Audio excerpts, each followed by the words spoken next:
नमस्कार मित्रांनो, लग्नानंतर होईलच प्रेम या मालिकेच्या 28 जानेवारीच्या भागामध्ये मित्रांनो, आजच्या भागामध्ये तर आता जीवाने सगळ्या आपल्या फॉलोअर्सना, फ्रेंड्सला सांगून नंदिनीचं जे काही फंड्स जे कमी पडलेलं असतं तिला, तर प्रत्येकी ₹10 अशाप्रमाणे त्याच्या 50,000 फॉलोअर्स कडून त्याने ₹5,00,000 जमा केलेले असतात आणि ते आता नंदिनीला त्याचं खूप छान वाटतं आणि नंदिनी तर त्याच्यावरती इम्प्रेस होते आणि त्याला परत जाऊन माफ करते. आणि त्यानंतर ती जीवाला तर रिक्वेस्ट करते, की तुम्ही माझ्यासोबत चित्राच्या लग्नामध्ये तिचं कन्यादान करायसाठी याल का? तर ते ऐकल्यानंतर तर जीवा भलताच खुश होतो आणि आता हे दोघे सुद्धा चित्राच्या लग्नामध्ये तिचं कन्यादान करायसाठी पोहोचतात सुद्धा. आणि इकडे तर मित्रांनो, काव्याने ऑफिसमध्ये आल्यानंतर जो काही धुमाकूळ घातलाय, म्हणजे तिने जे काही त्या प्रोजेक्टमध्ये तिचं योगदान दिलं ते जबरदस्त दाखवलेलं आहे आणि खरोखरच हा भाग बघण्यासारखा आहे मित्रांनो. आणि तिच्या त्या स्पीचवरती इम्प्रेस होऊन सगळ्यांनी जोरदार टाळ्या वगैरे वाजवलेल्या आहेत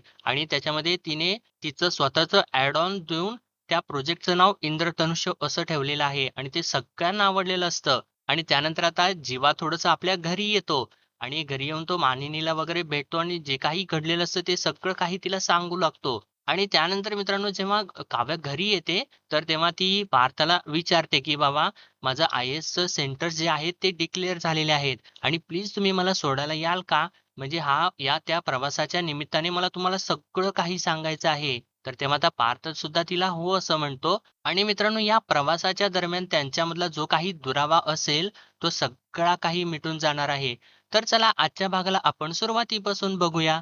नंदिनी आता आनंद निवास मधल्या चित्रासोबत बोलत असते आणि तिला म्हणते, "हो चित्रा, तू फंडसाठी फोन केलेला आहेस हे मला माहिती आहे आणि माझे फंड सोबतचे प्रयत्न सुरू आहेत अगं." तर इकडून चित्रा तिला म्हणू लागते, "अगं ताई, म्हणजे तू आनंद निवासचं अकाउंट चेक केलेलं नाहीयेस का?" तर तेव्हा नंदिनी विचारते, "म्हणजे काय झालं?" तर तेव्हा तिकडून चित्रा सांगते, "अगं ताई, आपल्या आनंद निवासच्या अकाउंटमध्ये ₹5,00,000 जमा झालेले आहेत." आणि असं तिने सांगितल्यानंतर नंदिनीला तर धक्काच बसतो आणि ती उठूनच उभी राहते. आणि ती म्हणते, "अगं काय सांगतेस काय? कोणी केले? कुठून केले? कुठून आले तेवढे पैसे?" असं ती बोलत असताना इकडून शारदा म्हणते, "50,000 लोकांनी." तर नंदिनी म्हणते, "अगं आई, 50,000 लोकांनी? पण अशी फंडिंगसाठी आम्ही कुठली ॲड नव्हती दिलेली." आणि ती चित्राला म्हणते, "1 मिनिट हां चित्रा, मी तुला परत कॉल करते." असं म्हणून ती आता कॉल कट करते. आणि ती शारदाला विचारते, "आई, पण अगं एवढे 50,000 लोकं आले कुठून?" आणि तेव्हा शारदा आपल्या हातामधला मोबाईल नंदिनीला दाखवते आणि म्हणते, "इथून आले." आणि त्याच्यावरती जीवाचाच व्लॉग चालू असतो आणि तेव्हा नंदिनी तो व्हिडिओ बघू लागते आणि जीवा आता व्हिडिओ मध्ये म्हणत असतो, "नमस्कार मित्रांनो, तुम्ही आजपर्यंत माझ्या प्रेमासाठी मला खूप मदत केली. पण आज एका वेगळ्या कारणासाठी मला तुमच्या सगळ्यांच्या सपोर्टची गरज आहे. माझी बायको नंदिनी आनंद निवास नावाचा एक NGO चालवते. तुम्हाला सगळ्यांनाच माहिती आहे. तिला ना तिच्या एन्जॉयचे फंड्स संपले आहेत आणि तिला 5,00,000ची गरज आहे. तिने केलेल्या एन्जॉयच्या कामामुळे खूप लोकांना मदत झालेली आहे. पण आज तिला मदतीची गरज आहे. काय म्हणताय, करूयात का मदत? हां, तुम्हाला फार काही करायचं नाहीये. आपले 50,000 फॉलोअर्स आहेत आणि प्रत्येकी ₹10 खाली दिलेल्या अकाउंटवरती तुम्हाला पाठवायचे आहेत. आणि आजकालच्या काळामध्ये ₹10 खूपच छोटी अमाउंट आहे. पण तुमचे ₹10 खूप मोठा बदल घडवणार आहेत. माझ्या प्रेमासाठी, माझ्यासाठी, माझ्या नंदिनीसाठी. इतकं करा प्लीज, थँक यू." असं म्हणून तो आता व्हिडिओ संपतो. आणि तो व्हिडिओ बघत असताना आता नंदिनीला तर भरून आलेलं असतं मित्रांनो. आणि ती म्हणते, "जीवानी इतक्या सहज ₹5,00,000 जमवले?" तर तेव्हा शारदा म्हणते, "नंदिनी, हे दिसतं तितकं सहज नाहीये. तो मुलगा 19 दिवस घराबाहेर राहून तुला जिंकण्याचा प्रयत्न करतोय. ही त्याची 19 दिवसांची मेहनत आहे. आणि हे सर्व त्याने 19 दिवसात कमावलेले 50,000 लोक आहेत. त्याच्या एका विनंतीवरती त्या सगळ्यांनी ₹5,00,000 दिले. तो बिचारा 19 दिवसांच्या मध्ये अनोळखी 50,000 लोकांचा मन जिंकू शकला. पण त्याला तुला जिंकता येत नाहीये. कधी-कधी ना बाहेरच्या माणसांना आपली पारख होते. पण आपलीच माणसं पुन्हा पुन्हा चाचपडत राहतात. हरकत नाही, आणखीन थोडा वेळ लागेल, पण तो तुला मिळवेल एवढं मात्र नक्की आहे. नंदिनी, त्याची सगळी काही धडपड ना जी आहे ती तुझ्यासाठीच आहे. त्याने अगं एवढं केलेलं आहे, आता तरी तू त्याचा विचार कर." असं सर्व काही ती मनापासून सांगते आणि तिथून ती निघून जाते. आणि नंदिनी त्या गोष्टीचा आता विचार करत असते. तर इकडे आता ऑफिसमध्ये अजून सुद्धा मीटिंग चालू असते आणि रम्या प्रेझेंटेशन देत असताना म्हणते, "आपण याच्यामध्ये अजून काही ॲडिशनल गोष्टी करू शकतो का?" तर तेव्हा पार्थ सुद्धा म्हणतो, "हो, बरोबर आहे आणि तुम्हाला अजून काही बाकीचे डिझाईन्स हवे असतील तर तुम्ही याच्यामध्ये बघा." असं म्हणून तो सर्व काही कागदपत्र त्यांच्याकडे देत असतो आणि यांची सगळी काही चर्चा अशी चालू असते. आणि इतक्यातच आता काव्या तिथं बाहेर म्हणजे तिथे येऊन उभारलेली असते बाजूला आणि पार्थचं तिच्याकडे लक्ष नसतं. तर तेव्हा काव्या त्याला आपल्याकडे म्हणजे हात करायचा प्रयत्न करत असते आणि त्याचं लक्ष आपल्याकडे येतं का हे बघत असते. पण पार्थ तर मीटिंगमध्ये खूप गुंगून गेलेला असतो आणि काव्याच्या हातामध्ये त्याचा टिफिन असतो आणि तेच द्यायसाठी ती तिथे आलेली असते. तर इतक्यातच आता त्यांचे पार्थचे जे क्लायंट असतात त्यामधला एक जण म्हणत असतो, "हे बघा आपल्याला जे आपलं प्रोजेक्ट आहे ते टॉप 20 मधलं बनवायचं आहे आणि जर का त्यांना ते आवडतच नसेल, तर हे सगळं काही करून काय फायदा आहे?" तर असं यांचं बोलणं चालू असताना काव्या आता एकदमच त्यांच्यामध्ये येते आणि पार्थजवळ येऊन उभी राहते. तर तेव्हा रम्या तिच्यावरती चिडते आणि म्हणते, "काय आहे हे?" तर काव्या म्हणते, "सॉरी हां, तुमची मीटिंग चालू आहे, पण मला मध्येच यावं लागलं." आणि पार्थला म्हणते, "अहो, डबा विसरलात तुम्ही घरी, म्हणून आले आहे. हे घ्या." असं म्हणून ती आता डबा त्याच्या हातामध्ये देते. तर रम्या अजून तिच्यावरती चिडलेलीच असते आणि तिला म्हणते, "चालू मीटिंगमध्ये असं मध्येच शिरू नये, एवढा बेसिक सेन्स नाहीये काय होणाऱ्या आय-ए-एसला?" तर तेव्हा त्याच्यामधला एक जण म्हणतो, "आय-ए-एस? काव्या तुम्ही आय-ए-एस करताय का?" तर तेव्हा काव्या हो असं सांगते. तर त्याला त्याचा खूप अभिमान वाटतो, छान वाटतं त्याला आणि तो म्हणतो, "गुड, गुड." आणि मी तुमचा एक व्हिडिओ पाहिला होता, पार्थच्या पाठीशी उभी, डॅशिंग काव्या. तर तेव्हा काव्या म्हणते, "थँक यू सर, पण मी तेच केलं. अहो, जी कुठलीही बायको नवऱ्याच्या पाठीशी उभी असणारी बायको करेल. काहीच वेगळं नाही केलेलं मी त्याच्यामध्ये. आणि सॉरी तुम्ही कॅरी ऑन करा आणि सॉरी इंटरप्ट झाल्याबद्दल." तर तेव्हा पार्थ म्हणतो, "थँक्स फॉर द टिफिन आणि बसा तुम्ही केबिनमध्ये." असं तो सांगतो. तर तेव्हा आता काव्या तिथून जात असते आणि जाता-जाता आता त्याच्यामधला एक क्लायंट म्हणतो, मला तर असं वाटतंय की मी त्या सिक्सर्सवरती जरा रिव्हर्स करा आणि ही कन्सेप्ट ना मला अर्धवट वाटतेय. तुम्ही आता मेन्शन केलं त्याप्रमाणे देवघर, swimming pool along with party area, terrace cafe आणि त्यानंतर मिनी थिएटर आणि वर्क फ्रॉम होम करण्यासाठी वर्क एरिया आणि मुलांना खेळण्यासाठी प्ले एरिया. याशिवाय या प्रोजेक्टमध्ये आणखीन काहीतरी हवं आहे. हे सगळं काही असून सुद्धा आम्हाला हा प्रोजेक्ट अपूर्ण वाटतोय आणि हे सगळं ते काही सांगत असतात. तर तेव्हा काव्य तिथेच उभे राहून ती ऐकत असते आणि त्यांचं हे सगळं ऐकल्यानंतर ती म्हणते, "मी एक सुचवू का?" आणि तिने असं म्हटल्यानंतर सर्वजणच धक्क्याने तिच्याकडे बघतात आणि तेव्हा काव्या लगेचच तिथं येते आणि म्हणते, "पार्थ देशमुखांचं आयुष्य आणि हा प्रोजेक्ट मी पूर्ण करू शकते." असं ती एकदम कॉन्फिडेंटली बोलत असते. तर तेव्हा रम्या त्या रागाला येते आणि ती उठून उभारून जोराने बोलणार असते आणि परत जरासं आजूबाजूला बघून तिला थोडंसं हळू म्हणते, "तू अजून इथेच? पार्थ म्हणालाय ना तुला, की तू बाहेर बस, तो येईल. आमची मीटिंग अजून सुरूच आहे. अशा वेळी मध्ये येऊ नये. एवढे बेसिक एथिकेट्स कळायला हवेत ना आय-ए-एस शिकणाऱ्या मुलीला." तर तेव्हा पार्थ आता रम्याला थोडंसं शांत करतो. म्हणतो, "थांब रम्या, प्लीज सिट डाउन." आणि म्हणतो, "आज आय-ए-एसची प्रॅक्टिकल एक्झाम होऊन जाऊ द्यात." आणि तिला म्हणतो, "सांगा, तुम्ही हे अपूर्ण राहिलेलं कसं पूर्ण करणार?" काव्या पार्थ देशमुख आणि असं त्यानं म्हटल्यानंतर म्हणजे तो एकदम फ्लोमध्ये बोलून जातो आणि त्याला नंतर रिअलाईज झाल्यावर थोडंसं तो शांत होतो आणि काव्या तर मात्र त्याच्याकडे बघून हसतच असते मित्रांनो. तर इकडे आता नंदिनी म्हणजे जे जीवाला तिने पोहे पाठवलेले असतात शारदाने, त्या पोह्यांमध्ये आता ती मीठ घालून परत जीवाला आणून देते आणि त्याला म्हणते, "आत्ता टेस्ट करा बरं कसे झाले आहेत." तर तेव्हा जीवा म्हणतो, "हां." तो खातो एक घास आणि म्हणतो, "आत्ता बेस्ट झालेले आहेत." तुझी हातामधली चव जी आहे ना, ती मिठात उतरली असेल आणि मिठामधली ती पोह्यात उतरलेली आहे. तर तेव्हा नंदिनी त्याला म्हणते, "चव तर ना तुमच्यामुळे आलेली आहे जीवा. काय करू फंड्स मॅनेज होत नव्हते ना, म्हणून मी थोडीशी डिस्टर्ब होते. म्हणजे माझ्या बाजूने मी प्रयत्न करत होते. पण तुमच्या मॅजिकमुळे माझ्याकडे 5 लाख रुपये जमलेले आहेत. Thank you so much." तर तेव्हा जेव्हा म्हणतो, "बायकोसाठी काय पण. तुला सांगू का, मी ना तुला अडचणीत किंवा टेन्शनमध्ये नाही बघू शकत. आणि त्यासाठी काय वाटेल ते करायची तयारी आहे माझी." तर नंदिनी म्हणते, "हो, हो, पण अगोदर पोहे खाऊन घ्या." तर जीवा तिला म्हणतो, "तू खाल्लेस का?" तर तेव्हा नंदिनी म्हणते, "नाही, पण आता मी पोटभर खाईन." तर जीवा म्हणतो, "खा, नाहीतर मी आत येईन तुला भरवायला." असं म्हणतो हसू लागतो आणि म्हणतो, "अगं कमाल झालेत हां पोहे. तुला सांगतो सुदामाच्या पोह्यानंतर ना नंदिनीच्या पोह्यांचा नंबर लागला पाहिजे. बेस्ट आहेत, बेस्ट." आणि असं तो बोलत असताना आता नंदिनी हो, हो म्हणते आणि तिथून उठून चाललेली असते आणि अचानक तिला आता लक्षात येतं, की आनंद निवासमध्ये त्या मुलीचं लग्न ठरलेलं असतं आणि ती म्हणत असते, की "बाबा मला असं वाटतं, की माझं कन्यादान माझ्या जवळच्यांनी म्हणजे तू आणि जीवादादांनी करा का? म्हणजे माझ्यासाठी तुम्ही दोघं सुद्धा जोडीने बसाल का?" असं तिने विचारलेलं असतं. आणि त्यानंतर ते आठवल्यानंतर आता नंदिनी जीवाजवळ येऊन बसते आणि त्याला विचारते, "जीवा माझ्यासाठी एक कराल का?" तर तेव्हा जेव्हा म्हणतो कराल? अगं केलं, केलं. तर नंदिनी म्हणते, "अहो असं का बोलताय? अगोदर ऐकून तरी घ्या." तर जेव्हा म्हणतो, "अगं ऐकायची गरज नाहीये. केलं, केलं. बरं ठीक आहे सांग." तर नंदिनी आता विचारते, "उद्या चित्राच्या लग्नाला माझ्यासोबत याल का?" तर तेव्हा जेव्हा फ्लो-फ्लोमध्ये म्हणतो, यायचं काय त्यात? येतो, येतो." आणि परत थोडंसं थांबतो त्याला कळाल्यानंतर आणि तो विचारतो, "काय?" असं म्हणतो उठूनच उभा राहतो. आणि तो तिला विचारतो, "काय तू अगं मला सोबत यायला सांगतेयस? अगं तू मला सोबत यायला सांगतेयस?" तर नंदिनी म्हणते, "काय झालं याल ना?" तर जेव्हा म्हणतो, "अगं याल ना काय? अगं आनंदाने छान रेडी होऊन येईन मी आणि ठरलं तर मग." असं म्हणून तो हात पुढे करतो. तर तेव्हा नंदिनी सुद्धा त्याच्या हातात हात देते. तर जेव्हा एवढा खुश झालेला असतो आणि "हे घे, हे घे" म्हणून तिला पोहेच भरवू लागतो आणि ती पोहेची डिश सगळी काही असते ती नंदिनीच्या हातात देतो. आणि तिकडे गुड्डू पाणी मारत असतो आणि त्याला म्हणतो, "अरे गुड्ड्या!" असं करत त्याच्याकडे पळतच जातो आणि त्याच्या हातामधली पाईप घेऊन त्याच्या अंगावरती पाणी मारू लागतो. तर तेव्हा नंदिनी ते सगळं काही बघून मोठमोठ्याने हसू लागते. तर इकडे ऑफिसमध्ये आता काव्या सांगू लागते, "देवघर swimming pool with party area, play area, mini theatre, open new terrace, work from home करणाऱ्यांसाठी वर्क स्पेस." म्हणजे लहान मुलांच्यासाठी प्ले एरिया आहे, सीनियर सिटिझनसाठी देवघर आहे, वर्क फ्रॉम होम करणाऱ्यांसाठी वर्क स्पेस आहे. मित्रमंडळींच्यासाठी पार्टी एरिया सुद्धा आहे. म्हणजे घरातल्या प्रत्येक माणसासाठी त्या घरामध्ये काही ना काहीतरी आहे. पण बरोबर आहे तुमचं. या सगळ्यामध्ये एक गोष्ट नक्कीच अपूर्ण आहे. या घरामध्ये या घरातल्या बाईसाठी काहीच नाहीये. तर तेव्हा रम्या म्हणते वर्क प्लेस काय फक्त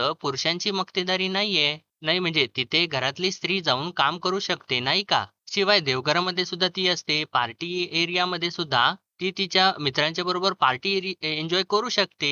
आणि मुख्य म्हणजे काय संपूर्ण घर हे त्या स्त्रीचं असतं. मग तिच्यासाठी वेगळी रूम कशासाठी? असं ती म्हणत असताना काव्य म्हणते, "सांगते, सांगते." आणि ती रम्याजवळ जात तिला म्हणते, "बरोबर आहे रम्या मॅडम. वर्क एरिया ही फक्त पुरुषांची मक्तेदारी नाहीच आहे. पण तिथे काम करणारी बाई ही बाई नसते. एम्प्लॉयी असते. एक माणूस असते. ते तिचं काम झालं. पण त्याच्या पलीकडे काय? आणि नाही बरोबर आहे, घरातली स्त्री देवघरात सुद्धा बसू शकते. पार्टी स्पेसमध्ये पार्टी सुद्धा करू शकते. पण त्यामध्ये तिच्यासाठी बनलेल्या जागा नाहीयेत ना. म्हणून तिच्यासाठी तिची अशी एक जागा असायला हवी, जिच्यामध्ये ती तिची स्पेस जपू शकेल. तिला जे हवं ते ती करू शकेल. आणि असं ती आता सांगत असताना सगळ्यांचीच क्युरिओसिटी वाढू लागते मित्रांनो, की बाबा हिच्या डोक्यामध्ये असं काय आहे? आणि काव्या तर पुढे म्हणते, "काय आहे ना, जेव्हा एखादी मुलगी लग्न करून तिच्या सासरी जाते, तेव्हा तिचे कपडे सुद्धा नवऱ्याच्या कपाटामध्ये एक छोटीशी जागा करून ठेवले जातात. सासूबाईंच्याच किचनमध्ये तिच्यासाठी ती छोटीशी जागा शोधते. सासरी देवघरामध्ये तिचीच नेहमीची अन्नपूर्णा ती मांडते. असंच होतो प्रत्येक वेळेला. आपण बघितलंच असेल की कित्येक घरांच्या मध्ये फोटो फ्रेम्स लावलेले असतात. अगदी 4-4 पिढ्यांच्या पासून सगळ्यांचे फोटोज असतात. पण मला सांगा असं कुठलं घर आहे म्हणजे असं कुठलं सासर आहे तिथे सुनबाईच्या लहानपणीचे फोटोज लावलेले असतात? म्हणून सांगते मी तुमच्या प्रोजेक्टमध्ये, तुमच्या प्रोजेक्ट सिक्सरमध्ये अशी तिची एक जागा असायला हवी, जिथे तिच्या वस्तू मोकळ्या श्वास घेतील. काय आहे ना सर, पाठवणी केल्यानंतर मुलीच्या माहेरच्यांना वाटतं, की ते सासर ही तिची जागा असेल आणि सासरच्यांना असं वाटतं, की माहेर ही तिची हक्काची जागा आहे. तिला तिथे तिचा आराम मिळू शकतो. पण वास्तवात तिची अशी एकही जागा नसते. म्हणून मी तुम्हाला सांगते, की तुमच्या प्रोजेक्ट सेक्टरमध्ये तिची अशी एक जागा ठेवा आणि मला खात्री आहे, की तुमच्या कस्टमर्सला ही आयडिया नक्कीच आवडेल. आणि असं ती सांगत असताना एक वेळा या क्लायंटच्या मध्ये येऊन ती बोलत असते, एक वेळ या क्लायंटच्या मध्ये येऊन बोलत असते आणि त्यानंतर पार्थजवळ येऊन म्हणते, "कसं आहे ना सर, लग्नानंतर नवरा-बायको, सासू-सासरे, मुलं, घरातली कामं, बाहेरची कामं, घरातली कामं, पैसे कमवणं, सण-वार या सगळ्या गोष्टी ती बाई अगदी निष्ठेने रोज करते. संसारामधल्या सप्तपदीची 7 पावलं ती बाई रोज चालते हो. ती 7 पावलं तिला थकवतात. त्यामध्येच संपते ती. मग त्यासाठी तुमच्या या सिक्सरमध्ये तिची अशी एक जागा नको का? तिची अशी रूम नको का? जिथे जाऊन ती मोकळा श्वास घेऊ शकेल. अगदी मन मोकळेपणाने बागडू शकेल, गिरक्या घेऊ शकेल, हसू शकेल, रडू शकेल. तिला जे हवं ते ती करू शकेल. तिला पाहिजे असेल तर ती व्यायाम करू शकेल किंवा तिचं तिथं तिचा वेळ घेऊन छान अशी तयार होऊ शकेल किंवा काहीच नाही तर तिच्या सगळ्या चिंता, सगळ्या काळज्या तिच्या खोलीबाहेर उभ्या करून तिच्या खोलीमध्ये ती गाढ झोपू शकेल. काय आहे ना, आजपर्यंत सगळ्यांनी मास्टर बेडरूम पाहिलेली आहे, गेस्ट रूम पाहिलेली आहे, पण तिची रूम नाही पाहिलेली. पण आता ती सगळ्यांना बघायला मिळेल. पार्थ देशमुखांच्या प्रोजेक्टमध्ये. असं ती सर्व काही स्पीच देत असते ना मित्रांनो आणि तेव्हा सर्वजण असे तिच्याकडे थक्क होऊनच बघत असतात आणि सगळ्यांना तिचं म्हणणं पटत असतं आणि तिचं स्पीच झाल्या हे क्लायंट वगैरे असतात तेच पहिल्यांदा टाळ्या वाजवायला सुरुवात करतात. पार्थ तर इम्प्रेस झालेलाच असतो आणि तो आता त्यांच्याकडे बघून म्हणजे तो टाळ्या वाजवत असतो आणि तो त्यांच्याकडे बघून त्यांना आश्चर्यच वाटतं त्याला आणि तो सुद्धा टाळ्या वाजवू लागतो. पण रम्या मात्र काही टाळ्या वाजवत नसते. तिला थोडासा त्रासच झालेला असतो. तर तेव्हा आता त्यामधला क्लायंट म्हणतो, "ब्रिलियंट, पण मग हे प्रोजेक्ट सिक्सर नसेल, याला तर वेगळं नाव द्यावं लागेल." तर तेव्हा पार्थ म्हणतो, "हां, आम्हाला थोडासा वेळ द्या. आम्ही काहीतरी नवीन नाव सुचवूच." तर तेव्हा रम्या सुद्धा म्हणते, "हो, हो, आम्ही लवकरच नवीन नावं शोधू आणि तुम्हाला रिव्हर्ट करू." तर काव्या लगेचच म्हणते, "सॉरी, पण मी काही सुचवू का?" आणि ते असं विचारत असताना पार्थकडे थोडंसं बघते, तर तेव्हा पार्थ इशाऱ्याने हो असं म्हणून मान डोलावतो. तर तेव्हा काव्या म्हणते, "मला असं वाटते, की प्रोजेक्टमध्ये 6 गोष्टी होत्या, तेव्हा त्याचं नाव सिक्सर असं होतं. मग आता प्रोजेक्टमध्ये 7 गोष्टी आहेत, तर मग तुम्ही आता प्रोजेक्टचं नाव इंद्रधनुष्य ठेवा ना. 7 रंग, 7 आकर्षणं, इंद्रधनुष्य." आणि असं ती बोलत असताना इकडे रम्या तर डोक्याला हात लावूनच बसते. पण हे जे क्लायंट असतात ते मोठमोठ्याने टाळ्या वाजवू लागतात. तर त्यामधला एक जण म्हणतो, "अहो काव्याजी खरंच खूप छान नाव आहे. मान गए आपको." आणि तुम्हाला खरं सांगू का तुम्ही एक खरंच खूप चांगले आय-ए-एस अधिकारी व्हाल. अहो कसल्या स्मार्ट आहात तुम्ही. तर काव्या म्हणते, "हो मग बायको कोणाची आहे?" असं म्हणून ती हसत असते. तर पार्थ सुद्धा म्हणतो लगेच, "आय एग्री." आणि काव्याला म्हणतो, "काव्या खरंच तुम्ही खूप उत्तम आय-ए-एस ऑफिसर व्हाल. कारण तुम्ही खूप हुशार आहात, संवेदनशील आहात आणि विशेष म्हणजे पटकन निर्णय घ्यायची क्षमता आहे तुमच्यामध्ये. आणि brilliant, you are brilliant today." तर काव्या थोडीशी चिडते आणि म्हणते, "फक्त टुडे?" असं म्हटल्यानंतर आता सर्वजणच इकडे हसू लागतात. तर पार्थ सुद्धा हसतो आणि काव्या सुद्धा हसते आणि दोघे सुद्धा आता एकमेकांच्याकडे एकमेकांच्या नजरेत बघत असतात. आणि आता काव्याने तर पार्थला चांगलंच जिंकून घेतलेलं असतं मित्रांनो. तर आता इकडे देशमुखांच्या घरी मानिनी जी असते ती देवाला नमस्कार देवाला आरती वगैरे करत असते आणि म्हणते, "बाप्पा माझ्या मुलांना, सुनांना सुखी ठेव रे बाबा." आणि ती म्हणत असते, "कसं आहे माझं ते दुसरं पोर?" असं ती बोलत असते आणि तेव्हा मागून जीवा तिथे आलेला असतो आणि हळू अलगद पावलाने तो तिथे येत असतो आणि मानिनी पुढे म्हणते, "बायकोला जिंकण्यासाठी एवढी परीक्षा द्यावी लागते त्याला. माझा जीवा मला दिसत सुद्धा नाहीये दिवसेंदिवस. बाप्पा कसा आहे रे माझा जीवा? त्याला सुखात ठेव." असं म्हणून ती बाप्पाला नमस्कार करते आणि तिचे डोळे बंद असतात आणि तेव्हा जीवा तर तिच्या बाजूला येऊन उभारलेला असतो आणि तो एकदमच म्हणतो, "तथास्तु." तर मानिनी डोळे उघडते आणि म्हणते, "अरे बाप्पा, मला दिवसाढवळ्या जीवाच्या आवाजाचा भास व्हायला लागलाय की काय?" असं म्हणून ती डोक्याला हात लावते. तर तेव्हा जीवा म्हणतो, "गई भासवा पाणी में." आणि तेव्हा मानिनी मागे वळून बघते तर जीवा मोठमोठ्याने हसत असतो आणि म्हणतो, "मी आहे. Yes, yes." तर तेव्हा मानिनी त्याला तर मिठीच मारते आणि जीवा म्हणतो, "तू कशी आहेस? मी स्वतः आलोय." तर मानिनी सुद्धा म्हणते, "कसा आहेस तू?" तर तेव्हा जीवा आता गुड्डूच्या भाषेत बोलू लागतो. म्हणतो, "हम तो एकदम बढ़िया है बा. तुम कैसन? तोहार लड़का तोहार सामने खडा है, गर्दा उडा के आया है."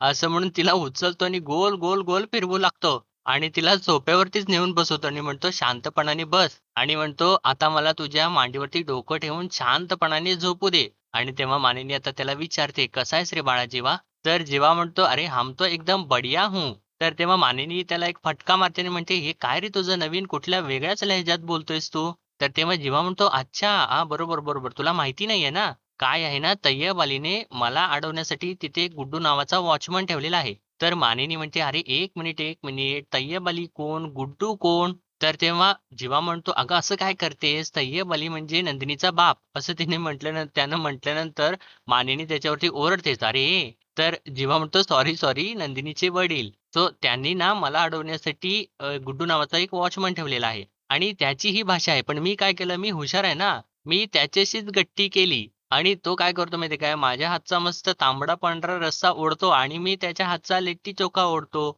मज्जा करतो आम्ही." तर मानिनी म्हणते, "अरे वाह! म्हणजे तू त्या फक्त वॉचमनशीच मैत्री नाही केलीस, तर त्याच्या भाषेशी सुद्धा मैत्री केली आहेस." तर जेव्हा म्हणतो, "हो, एक्झॅक्टली." तर मानिनी आता थोडीशी नर्व्हस होते आणि जीवाला विचारते, "म्हणजे जेव्हा तुला असं वॉचमन सोबत राहावं लागतं?" तर जेव्हा म्हणतो, "का? काय झालं? वॉचमन माणूस नसतो का?" तर मानिनी म्हणते, "अरे असं कुठं म्हणाले मी? पण देशमुखांचा मुलगा असं उघड्यावरती झोपतो, उघड्यावरती अंघोळ करतो, वॉचमन बरोबर राहतो म्हटल्यानंतर आईचं मन तर तुटणारच ना." तर जीवा तर उठून बसतो आणि म्हणतो, "आई प्लीज हां, हे बघ तू आता रडू नकोस हां. तू जर रडलीस ना तर माझंही मन तुटेल हां आणि तोरे आंसू बडे अनमोल है." असं म्हणतो, हसू लागतो. तर मानिनी सुद्धा हसते आणि म्हणते, "अरे कधीतरी सिरियसली बोल जीवा." तर जीवा म्हणतो, "हो गं, पण अगं तू नको ना लोड घेऊस. मला सांग प्रेमात आणि युद्धात सगळं काही माप असतं का नाही? आणि त्यात तर माझं नाव जंगमेजय आहे." असं तो म्हणतो. तर तेव्हा मानिनी म्हणते, "अरे काय आहे?" तर तेव्हा जीवा म्हणतो, "जंग में जय." तर तेव्हा मानिनी त्याला अजून एक फटका मारते आणि म्हणते, "अरे हे नाव मी नाही ठेवलेलं." तर तेव्हा जेव्हा म्हणतो, "अगं ठीक आहे, म्हणजे मी जिंकणारच ना." तर मानिनी म्हणते, "हो, जिंकणार तर तू आहेसच. पण जीवा अजून किती दिवस लागतील रे? मला रोज आठवण येते तुझी." आणि इथे घरातल्या सगळ्यांना वाटतं, की आईला जीवाची आठवणच येत नाही म्हणून. पण तसं नाहीये. रोज जेवायला घेतलं ना, घास हातात घेतला की घास अडकतो. मागे गणेशोत्सवाला मोदक केले तेव्हा एवढी आठवण आली तुझी. पण मी मुद्दामून रोज तुला फोन वगैरे करत नाही. पण मग तुझा आवाज ऐकला ना, की मग मला रडू येईल म्हणून. तर तेव्हा जेव्हा तिला म्हणतो, "अरे पुष्पा रो मत." पण हां, ठीक आहे तू रडू कंट्रोल करतेस, पण बाप्पाला माझ्याबद्दल बोलून किती त्रास देतेस? ऐकलं मी सगळं हां. असं तो सांगत असतो तर तेव्हा मानेनी त्याला अजून एक फटका मारता राहते आणि तिला त्या जीवाच्या चेहऱ्यावरचं सगळं काही ते ॲलर्जीचे जे वण असतात ते दिसतात आणि ती विचारते, "अरे जीवा हे काय झालेलं आहे?" तर जीवा म्हणतो, "अगं नाही, कुठं काय, काही सुद्धा नाहीये झालेलं." तर मानिनी म्हणते, "हे बघ वरती कपाळावरती सुद्धा आहे." आणि तेव्हा जेव्हा सांगत असतो, "नाही, अगं कुठं काही सुद्धा नाहीये." तर मानिनी आता त्याला विचारते अखेर, "जीवा तुला ॲलर्जी तर नाहीये ना झालेली?" तर जीवा म्हणतो, "अगं छे, काय, कसली ॲलर्जी? नाही." तर मानिनी म्हणते, "तू खरं सांग तर तेव्हा जीवा म्हणतो, "अगं तसं नाहीये, मी तुला सांगतो. अगं लॉनमध्ये झोपावं लागतं ना, खूप मच्छर आहेत तिकडे. ते चावले असतील, काहीही काय?" तर मानिनी म्हणते, "तू खरं सांग मी नंदिनीला फोन करीन." असं म्हटल्यानंतर आता जीवा मात्र गप्प होतो आणि त्याचा आता नाईलाज होतो. तर मित्रांनो आजच्या भागामध्ये एवढंच आणि पुढील भागामध्ये आपण पाहणार आहोत.